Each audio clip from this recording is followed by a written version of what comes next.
Hi, I'm Sarah McAllister, Director of Feng Shui Agency. We're a group of associates including Feng Shui architects, consultants, interior designers and even Feng Shui urban planners. The purpose of this brief video is to give you an overview of the Feng Shui Interior Design project and how it relates not only to the interiors but also to the exterior environment. We're here in central London today with the kind permission of a client of mine to show you this lovely project and to show you a real-life case study of Feng Shui design.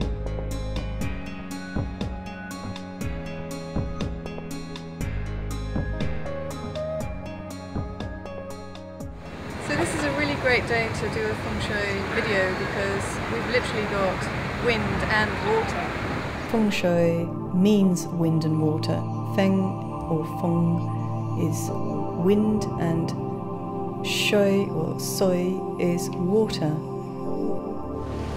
This location gives us a good opportunity to look at some urban form, and you can see right down the end of the canal is a very tall shape, tall and slim shape, which looks as if it belongs to a modern church, and it's a really narrow shape which is very activating, and it could be likened to an acupuncture needle. Feng Shui is often likened to acupuncture of space. To the right of the slim spire is also a tall block of flats, which is double the height of the church spire.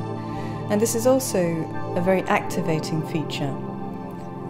And if you were living in the shadow of such a feature, you'd find it quite oppressive, and it's a shame that much of urban design has been in the past based on a utilitarian outlook, cost-saving or profit-making outlook.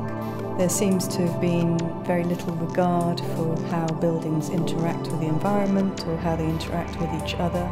Architects these days are getting a lot better at responsive design. There's still progress to be made in terms of applying Feng Shui to urban planning. As you can see, behind the apartment blocks, further down the river, is a demolition taking place, and this is causing a significant amount of sound set or noise pollution. Happily, it's just temporary, but if I'd been involved in the project, I would have selected a good day to start the demolition of this property, because there are days in the Chinese calendar that are more suitable for removing or demolishing a building, and Feng Shui is just as much about timing as it is about space and layout.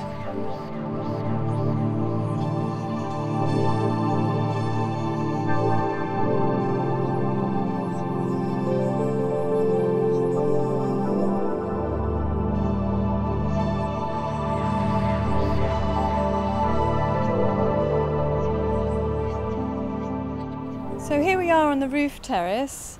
I've brought you out here to show you the significance of shapes in our environment. It's a common misconception that Feng Shui is all to do with interiors.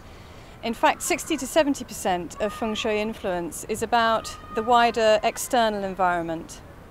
Fairly close to the flat, you see the chimney, the old chimney there, and we've tried to obscure this with bamboo planting, because this chimney is a little too close to the flat, and it also falls within a negative portent, as we call it, and we've figured out where it is in comparison to the centre of the property. So we want to obscure it as much as possible because this will reduce its impact. In Feng Shui, shapes are really, really important, and the shapes that surround us influence our moods and our abilities. And here we have a couple of examples. We have some spires in the distance. Now, you usually find these in cities such as Edinburgh and Cambridge in a greater abundance on the skyline, and it's a certain indication of intellectual activity and learning. So here we are now in the living room. Now, just as acupuncture, Feng Shui seeks to balance the 5 elements. These are water, wood, fire, earth and metal. Now, we know from our compass readings that the orientation of this property is northeast-southwest. Briefly, what this means is there's a lot of stuck earth energy. This means the use of white and white with a hint of green is very appropriate. So the colour of these walls has been deliberately chosen to balance the elements within this room and within the flat. There's another reason for using greens in the accessories and having plenty of plants, and that's to do with the client's horoscope. In Chinese horoscopes, each person has an element and they have a supportive element. Now, wood is one of the support elements for my client. So this demonstrates how bespoke Feng Shui is. There is no one-size-fits-all approach. Every property and every occupant is entirely unique. This rug is a key feature of this room. It was designed by me and custom made for us, and it's particularly effective in this flat because of the proximity of the canal water, and you can actually see the ripples in the canal water echoing the ripples of this rug that we had designed. This apartment benefits from being next to two canals that are joining and creating what we call three water meeting. This is very auspicious in Feng Shui, particularly when the tide of the river is coming towards the property. Water represents wealth, so you always want it coming towards you.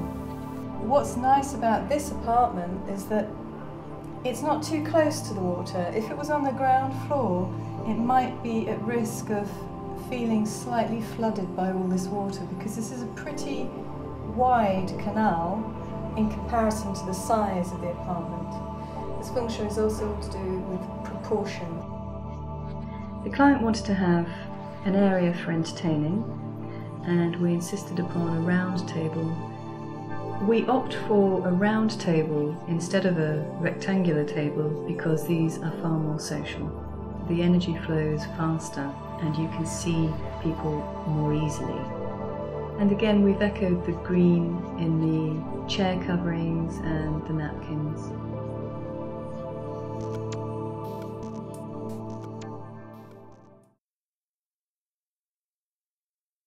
In the bedroom, we've opted for a lovely soft lilac on the walls.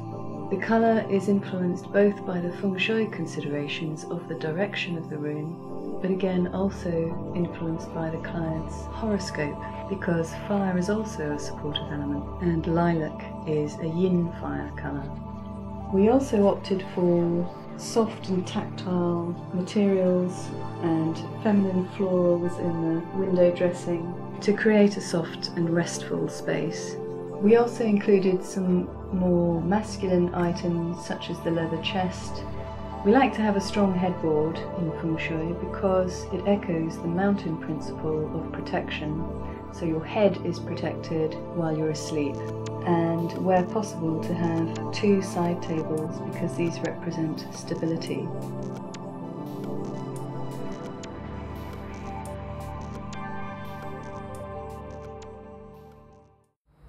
So the general benefits of Feng Shui, when applied to a house, you can remove unnecessary energy blockages from a property.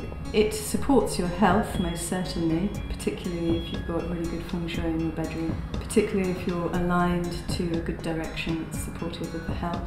From a business perspective, you can rearrange certain aspects of a business to generate better chi flow and better wealth. So it's a multifaceted subject.